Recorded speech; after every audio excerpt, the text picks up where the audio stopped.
Now, it's George Owens on GCR, Genesis Christian Radio, bringing light out of the darkness.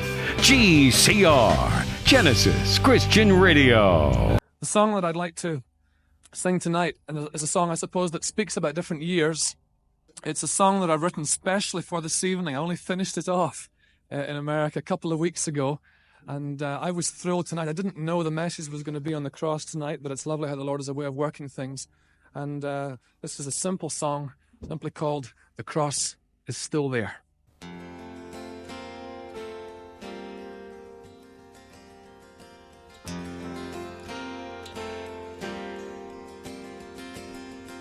Someone is knocking on your door tonight. You remember his name. Someone you welcomed once before tonight. Then you turned him away. But his love's still the same, for his cross is still there, even after all these years. For his cross is still there, calling to you, calling to me, calling to everyone to turn and believe. The Lord's my shepherd, I'll not want. He makes me down to lie in pastures green.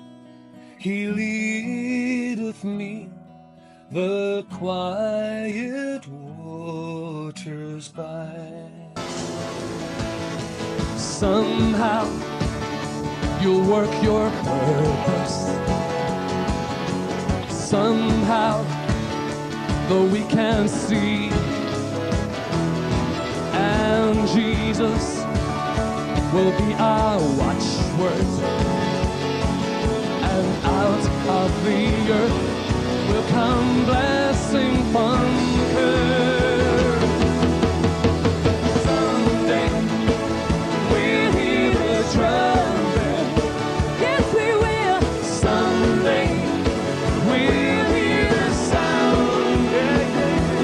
When the strong make Lord Jesus will be worshiped throughout this land. Know it deep in your heart. A lot of my songs are from the book of Psalms, and this is a psalm of great thankfulness to start with. It's Psalm 116.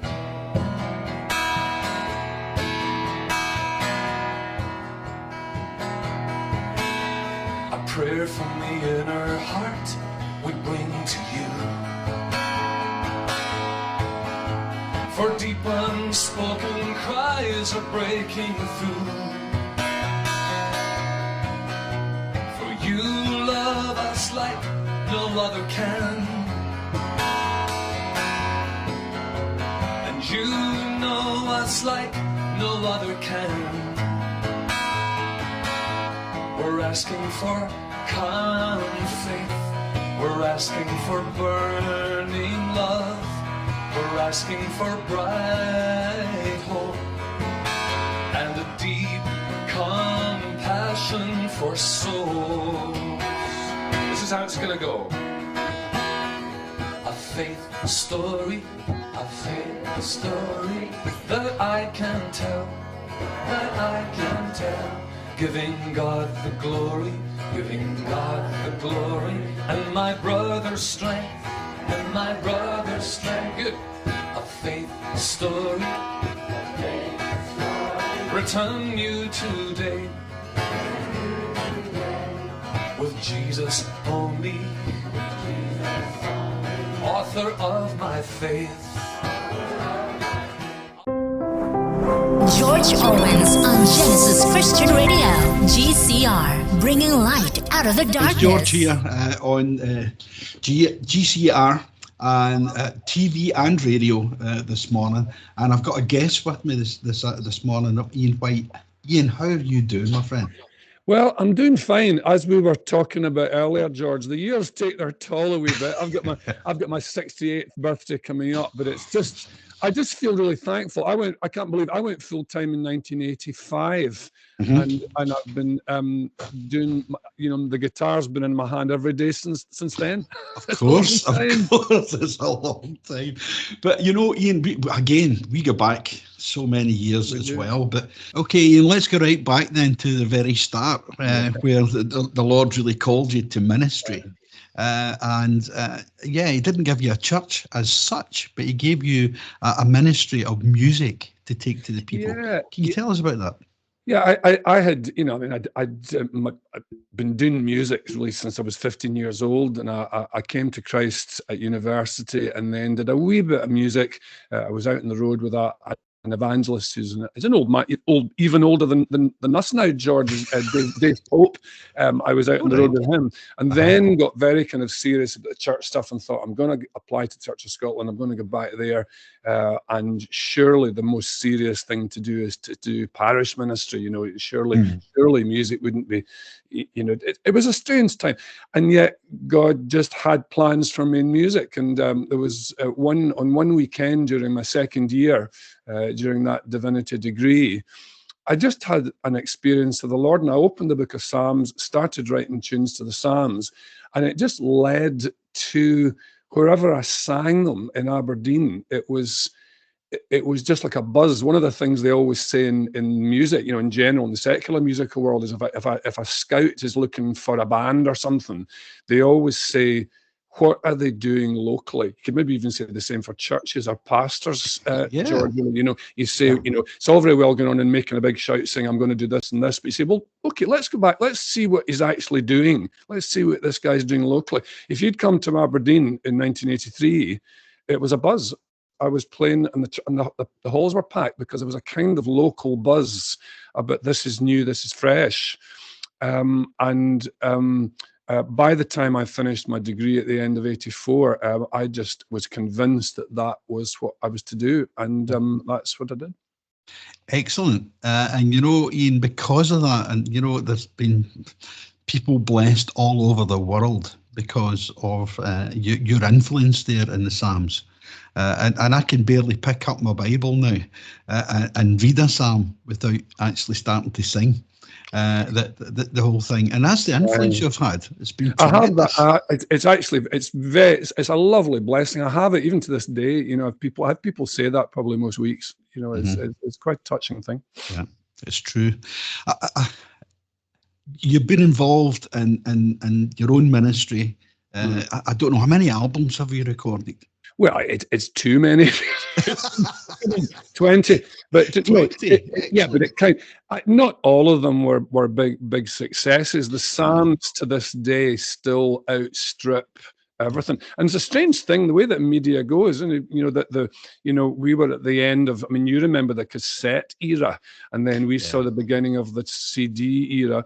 And then we saw the demise of it. We saw the sales go off, just downwards, like off a cliff, with the introduction of Alexas and things. But the strange thing is, George, with so many people of our kind of older generation getting Alexas, my actual number of plays is bigger now. It is. It's over 500,000 this year of streams around the world. And it's amazing how. I get about a sixth of a penny. People know that you get a sixth of a penny every time one plays. As much as that. Yeah. So you don't really, it could never be my full living now. You'd have to be in the millions and millions and millions for it to be a real living, just on Alexa. But to me, the gratifying thing is that they're still out there and they're still being listened to. That's the thing that, as I say, blesses so many people, Ian. And the fact as well is that you're not only known in Scotland. You're known worldwide, and you've led praise and worship all over the world as well over the years, haven't you? Yeah, I mean, it's a strange thing. It was. I never. There's a kind of stellar league now. I think again with Move, if you look at the numbers that things like in Christian music around the world, if you look at the numbers like Chris Tomlin, Leland, if you look at the numbers and Hillsong, if you look at the numbers that they generate, for example, on YouTube views, it's into tens of millions now. So that was a realm that I just never knew. It was always very small scale. Yeah. I never ever broke into the sort of big American league. A lot of people over the years have told me it was almost like a wee niche thing. It is bizarre. People have said, there's somebody almost in every country of the world that says, "I don't believe it, I've got an Ian White." So it's got this wee thing, but numerically it never got really big. And I think all of us, you kind of have to, you accept, you can. Worldly ambitions are a kind of seductive thing, and I can remember sort of those. I've seen it in Christian music, where you get seduced by the size of how big you are, which is actually not very godly. What you should be doing is just wanting to bless people. Amen. And I just now have all the stuff that goes on, all the materials on Alexas and stuff, it's there. I can forget about it. I might get £1,000 at the end of the year if I'm lucky. So I'm doing other things. But the most important thing is I once wrote a song saying, you never know how high the trees are going to grow that you plant. And I love the thought that there's maybe some trees that grew out there, George. Yeah, exactly. And I don't know whether I've ever told you this story or not, but you know that Joan and I went to Ecuador as missionaries, and we were working with Down syndrome kids. Yep. And I'd worked with adults before. Joan was a nurse all her days anyway, and we're working with these kids. And the team leader actually took us aside one day and she said, "Listen, you guys are in, I think it was 2-3 times in the week in the morning, and the kids are fine, but in the afternoon we're finding them very destructive. They're beginning to lash out and to bite and stuff, and we're thinking, what's causing that, And we couldn't actually find out why, but we were staying in Quito and living with this Ecuadorian couple, trying to learn Spanish with our best Lanarkshire accent. Exactly. And I actually sat with a recorder and the CD of Your Children album. You remember that? Goodness. Right? And I've recorded 2 or 3 of them. We're going swimming. We're going swimming, we're going swimming, diddle diddle diddle diddle. We're going swimming, we're going swimming, diddle diddle diddle diddle. We're going swimming, we're going swimming, diddle diddle diddle diddle. We're going swimming, we're going swimming, diddle diddle diddle diddle. Marching in the front room, right? Silly ones. The silly ones. Oh, it's funny. Yeah, but it was all active ones. There was another one, I can't remember what the third one was, but we put them all together. We went into a room and I put a mirror ball on the ceiling and projected a light onto it. We brought the kids in and the staff, and we started doing all this activity with Ian White marching in the front room and all this kind of, we're going swimming and all this. Can you imagine that's so touching for me to hear that, George. Just so touching.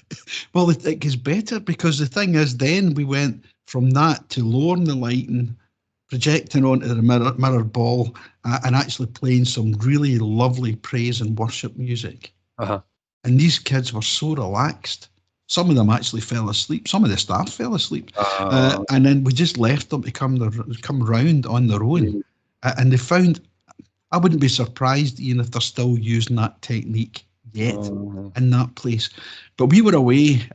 We went away. We left Ecuador. We came home as Scottish directors for OMS, and then went back again. I think it was 2 years later. And there was some of those kids, and as soon as they saw us, they went, "Jorge, Joanna!" And swimming. Bless them. Well, how about that? Well, there's a wee tree that grew a wee bit. Thank you so much. It did, yeah. And as I say, it could well be being used, Ian. And another thing I'm thinking about as well is the time you were with the Billy Graham Crusade and at Parkhead. Yeah, I mean, that's a fun story. I mean, it's such an honor for anyone. Christian musicians around the world will all say what an honor it was to be asked just once to be with the great Billy Graham, somebody who to this day, I just think his legacy, just his whole view of things, his writings, and his undoubted anointing. I mean, it is incredible. I mean, you probably know the thing that they criticised them for. It's the emotional music that they use to get. So they said okay, we're just going to stop the music, and for years and years that the actual appeal, the invitation was with no music at all, because they go say, we're just going to show that this is of God. And you probably do as well. You meet people who were converted on those nights, and it changed Scotland. So it was a huge honor to be asked. The background was that I got asked. I was at one of the Scottish Spring Harvests. It was 1991, and I was asked at the thing, would I like to sing with Billy Graham? And I just had one line. I had the line, "The cross is still there." And I was leaving for a tour of American churches. I was on the road for almost a solid month right before the crusade, the festival, the meeting that was going to be in the June in Glasgow. And of course, the Billy Graham organisation, I have to be very, very, theologically right. They weren't prepared for me to sing a brand new song unless they checked it out. But I hadn't written it, So I'm writing it away. I remember writing it away on that tour, and then what I had to do, I had to record a cassette of it. And I remember I recorded it in. I mean, these are just nice they're nice souvenir memories of people that long. Some people remember the name John Wimber. John Wimber was very good to me, and one of the things, I was visiting his church in California, and I was in his church. I remember that, and I asked if I could borrow a cassette recorder. I borrowed a cassette recorder. I recorded the first draft of "The Cross is Still There." At John Wimber's. We sent it to Chicago. No mobile phones or computers, and they phoned. The one contact number they had was my wife back home. So my wife in Perth gets the phone call from the Billy Graham office saying the song's okay, you can do it. So that was it. And I came home, and it was. Got the chance to sing in front of 37,000 people. But it's the honour, I think, George. I mean, that's just like a nice reminisce. Yeah. And I've sung the song, as you know, I've probably sung the song countless times since. Oh, yeah. But there's a wee reminisce for your listeners.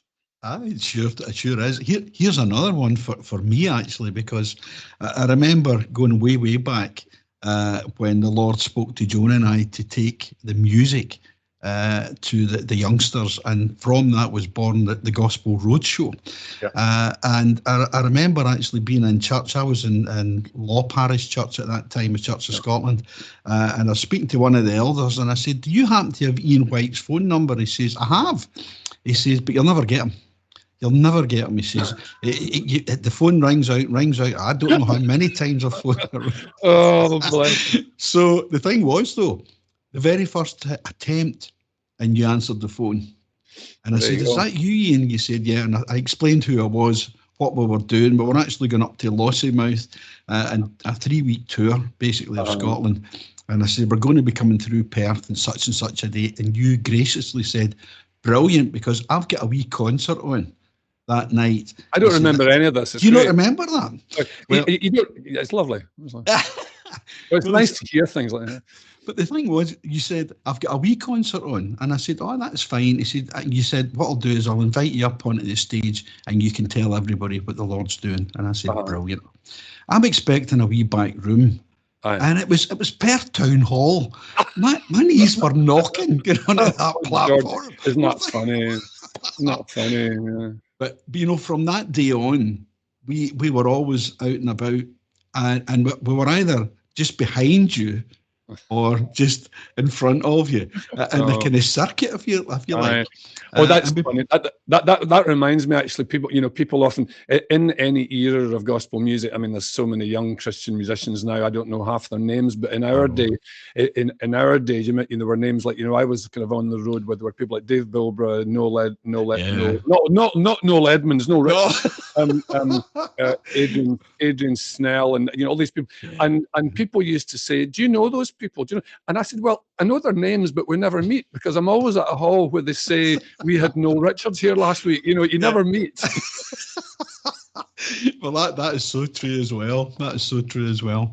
But moving on from all of that, and there's so much that we could spend hours really going through all the different things that you've been up to. I know you, George. I know you're going to edit this down to 7 minutes. I know that. No, it would be. No, it'll be a wee while, let me tell you. But this is the thing. Ian White, he went quiet for a while. And I'm thinking, what's wrong with Ian? What's happening? And we were kind of asking round about, and then we discovered that you had another project on the go, called the Inspiration Orchestra. Could you tell us about that, please?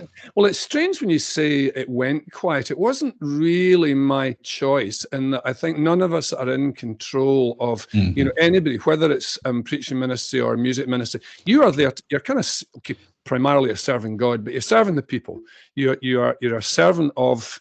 I will make the music. If you're only allowed to be full time, if it's nothing sort of artificial about it, you're not propped up.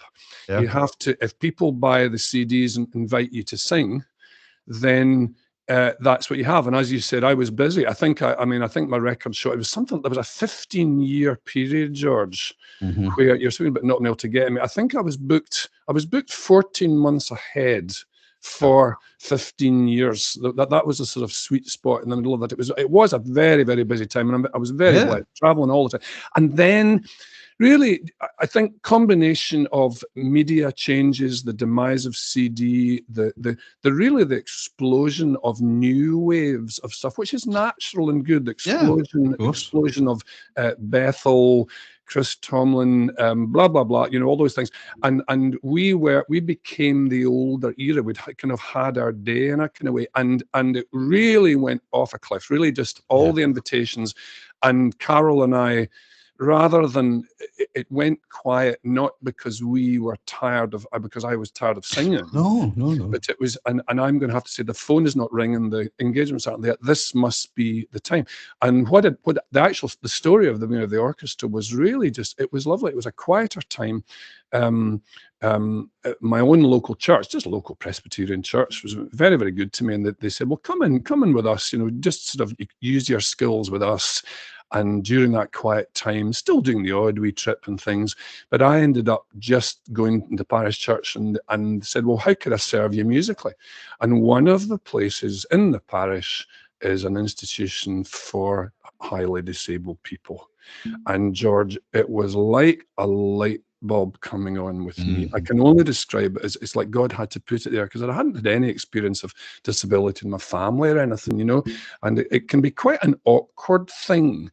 And people to this day, I've found over this, people can be quite, if somebody's in a wheelchair shaking about, can't speak, how do you react to it? Yeah, that's right. So it was a kind of light bulb thing. This is 10 years ago now, of sitting with a girl who's 54 now, sitting with a lady who couldn't speak in a wheelchair, and she puts I put a keyboard. I said, "I'm going to get you to play a keyboard," and I just had this wee embryo thought of how somebody with a disability could partner. A partnering. We always speak, it's a big theological thing. You speak about us and our weakness and all our pathetic thinking. Our ideas are great.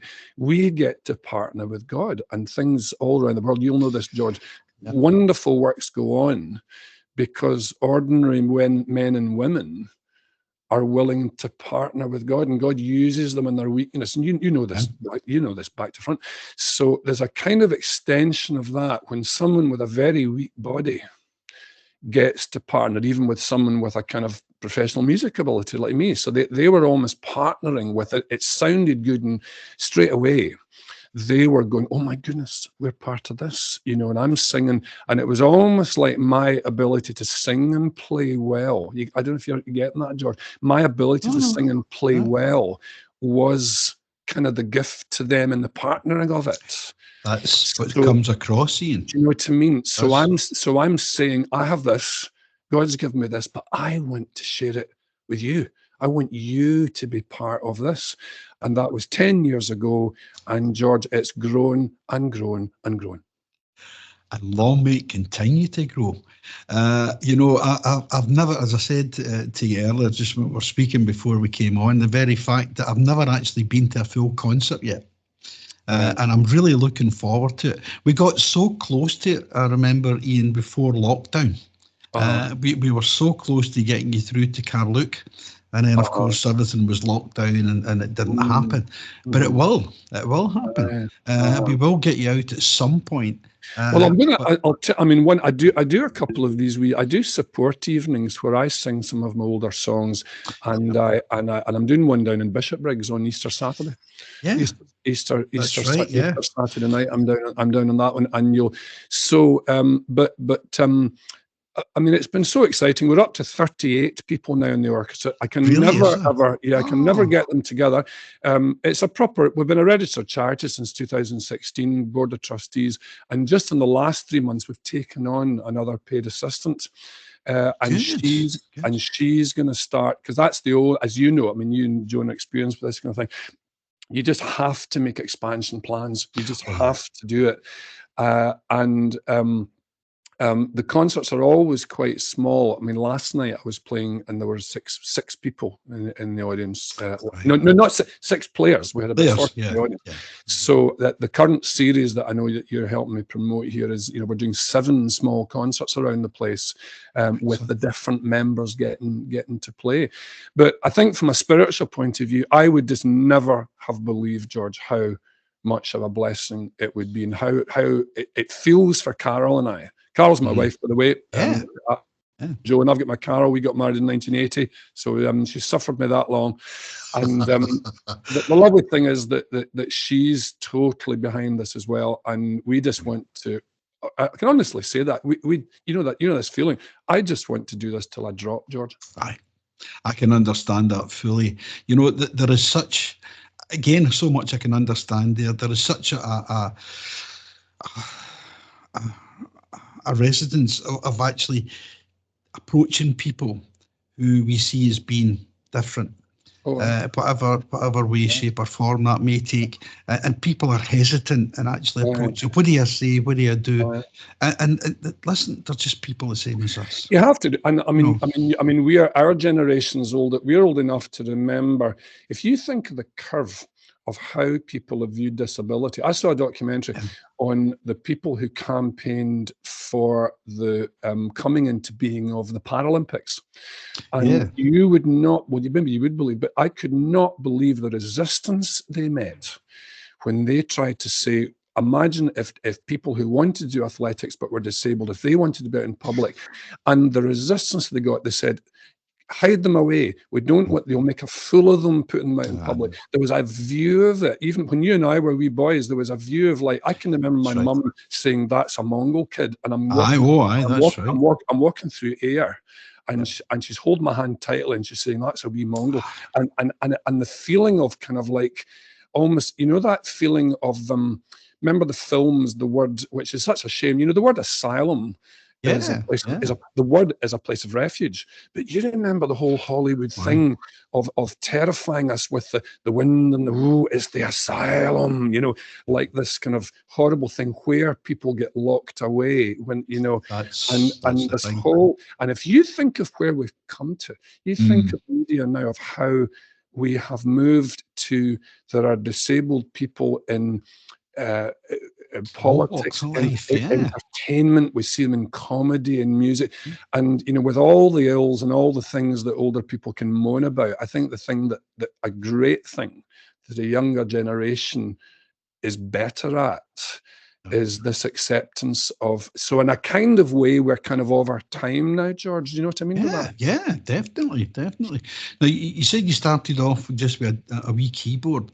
How many instruments now and players do you have? Well, it's And it can vary, I know. It's 38, and I think, I mean, God, God uses all the different skills we had, and I was always a bit of a, my dad was an engineer.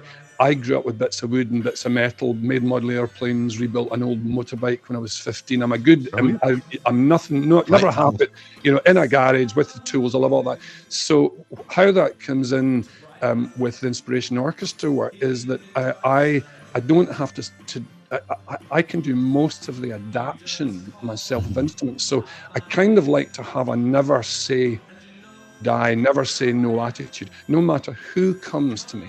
And we never ever go looking. We do things like this. People will hear of this on the radio, and maybe I'll get a call. Who knows? Maybe I'll get a call as a result of this. Someone will say, this happens all the time. It's how we've gone from 1 to 38. Somebody calls me or emails me and they say, I've got a daughter and she's 12 years old, but she's probably so disabled you're never going to be able to do anything with her. So I'll go, let me come round. So for example, I get one girl at the moment, and the only muscle she has that she can work is her neck. Everything else, she can smile, and it can. So I worked out a sensor built into a special jack in a keyboard, so that one sensor strapped to her cheek, and using the function of modulating, transposing the note, you can always have that lovely wee note. Imagine a wee pizzicato string going ping, ping, ping, and you put it to the exact right note. And this girl, you should see her face light up. She joins in with that one note. So right now I can say we've got violin, we've got electric guitar, acoustic guitar, we've got drums, and we've got keyboard. But that's only because that's what's been practical. I just want to say, I will never say no. Come to me and I'll somehow. It's very much like a parallel, George. Remember, like at school, not everybody wants to be in the school band. Yeah. Most people just want to listen to music, but in any society, just like, for example, not everyone wants to do athletics, but some do. So imagine that is reflected in the disabled community. So I see the role of something like the Inspiration Orchestra as being in music in the same kind of way that like Paralympics is there for people that want to perform. The Inspiration Orchestra is there for disabled people who don't just want to sit and listen to music. They want to actually do it. Yeah. And it's not going to be everybody. So it's like the school band. Remember, the school band was meeting on Friday lunchtime or something. Not everybody was in it. So that's how the Inspiration Orchestra is. And it's my role to help these people fulfill their dreams. Exactly. And just as we're talking here, I'm thinking as well of many years ago when we were in another church, and we actually started a church for people with learning difficulties. And it was on a Saturday night once a month. And it grew and grew and grew, and these lovely friends of ours came with their family or their carers or whoever. I didn't know this. This is wonderful. It's great. This is so nice for me hearing this. Lovely. There is an organisation, Ian, and I can't remember exactly what it is, but I'll get the information to you. I mean, it's nationwide. Great Britain wide, and it was set up especially for people with learning difficulties, and it's church that they can understand. So they sit and well, everybody came in, and of course, you know the situation, everybody's shy and everything anyway. But we started doing some kind of action songs and stuff. I don't think we did We're Marching on the Front Room. We might have done, I don't know. But we gave them the opportunity. Within a couple of months, we had acquired a whole load of tambourines and shakers and guitars and all that. They were actually coming in and taking something for themselves, and they became the praise band. Oh my goodness! And they were loving it. You're way ahead of me, George. I'm so impressed. I'll send you all the details, because then what we would do, we would go to sort of colouring in of whatever the scripture was for that evening. And then with the more able ones, we were able to dress them up and they could act out a portion of scripture. And they just loved it. Loved it. I remember I think what you have to, I think because of the traveling is always going to be difficult. So I think we're very, very aware here in Perthshire that there are a myriad of different organisations for people with disabilities within church and out church, and we will almost certainly always remain small because of travel. Like we can, I can only travel to concerts. I don't like taking them further than 30 minutes. So I think there's a kind of realization that that we might never. The intention is not to grow big, but what you're pointing at, which I think is a lovely thing. It hasn't happened yet. It doesn't need to happen, but I think a mutual, sharing knowledge and sharing things with different organisations. A lot of the time, you get so busy and so involved in your own thing that's the best use of your time. Yeah, of course. But you. I will take any encouragement I can get if you want to send me stuff. I certainly will, Ian, and understand, and I realise the fact of the travel. But what might actually happen, and this is what I'm praying will happen, that when this goes out and people actually start to learn more and more about the work that's going on, that they will travel. And come to see you guys more and more. There's a again, you work through these things. There's a the standard is never ever going to be that high, because of people's. People who come to the concerts are always amazed at the level we do achieve. And as I said, you've probably seen some of the videos. In fact, I've just put one. Have a look at the one I've put up on my Facebook this morning. The wee video on my Facebook, Ian White. If anybody wants to look at it, I've put a wee video on my Ian White Facebook of what have a look at it's like. In fact, a lovely wee thing happened. It was the night before last night, so it was Tuesday night. How about this for creativity? I've got a bass player who's 72. He was a guy who was struck down with ME very badly. He was a soldier, and then he was in the post office, and then but he came to, and he plays very simple bass notes. His mind's a bit fuggy with the ME thing, which can do that too. But he came to me last month and said, "I've written some lyrics." And can you believe this? We have co-written 2 songs, and the video that went up on Facebook yesterday is a video of the first 2 homegrown songs of the orchestra. Now, wouldn't that what's in my mind and Bob's mind right now, and I've got another girl even thinking of writing poetry, I wouldn't be surprised if 2 years down the track, not only are the orchestra playing, but we're actually doing all our own material. How would that be? On a slightly negative thing, what you realise about all, the public audiences, you always, in any work, you get a core of people who believe in you out and out.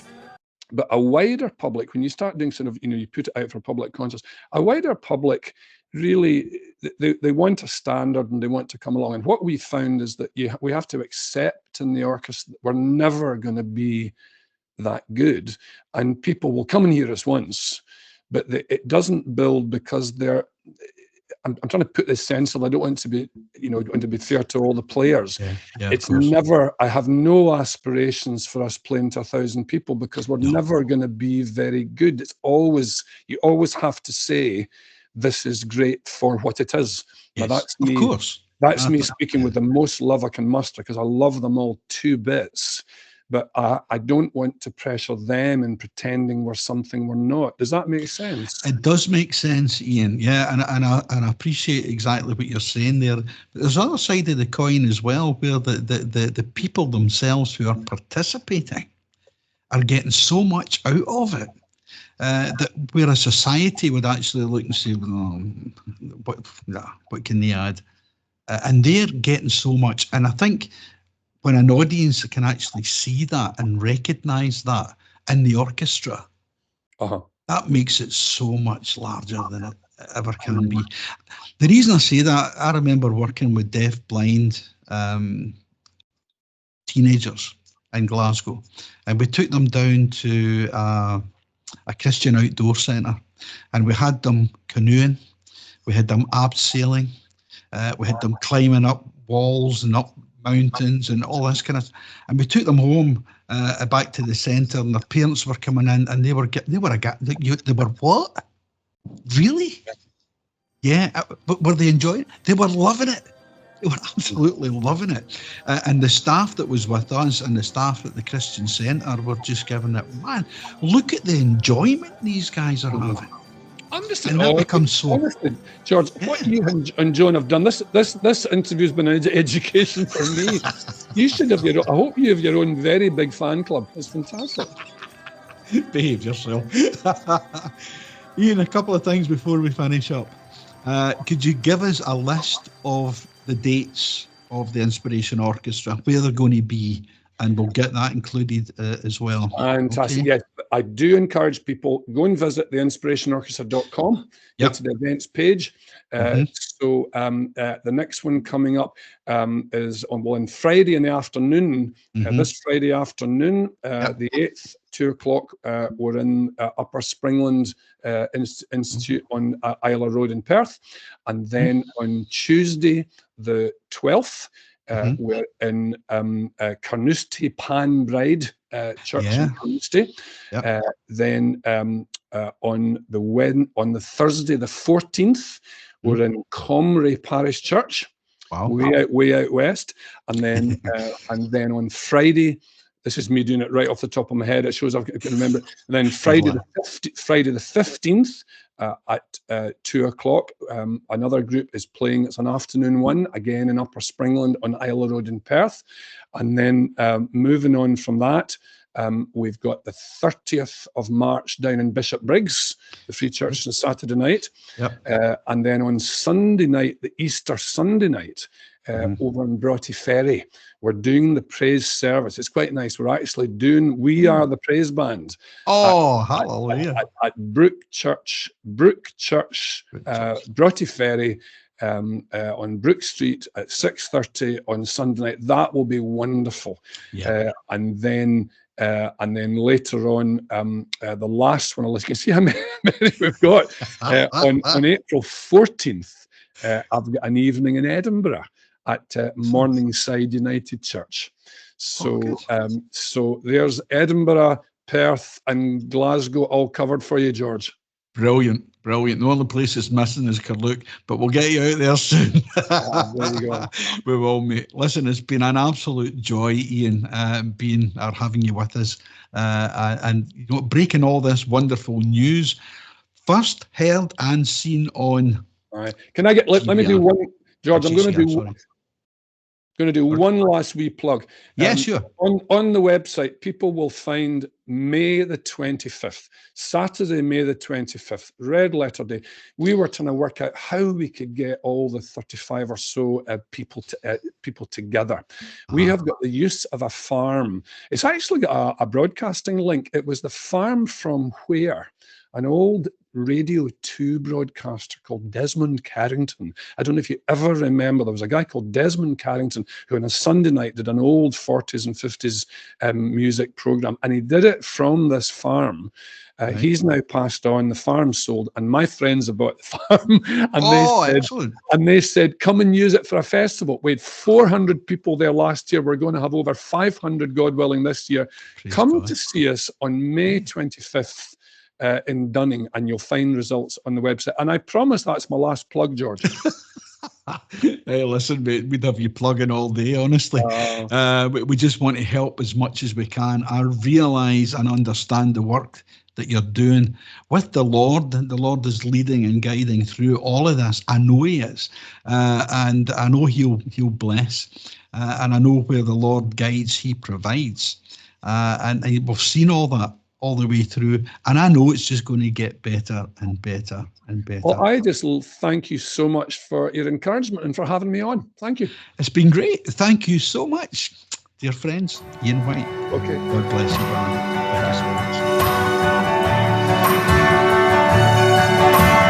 1, 2, 3, 4. It's a little bit funny, this feeling inside.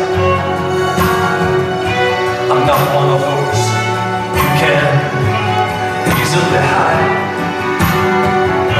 Haven't got much money, but boy, if I did, I'd buy a big house where we both could live.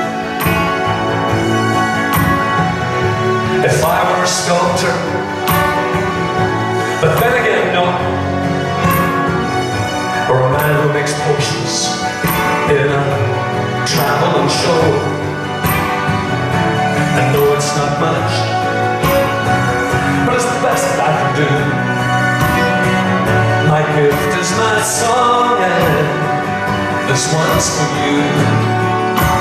1, 2, 3, 4. And you can tell everybody this is your song.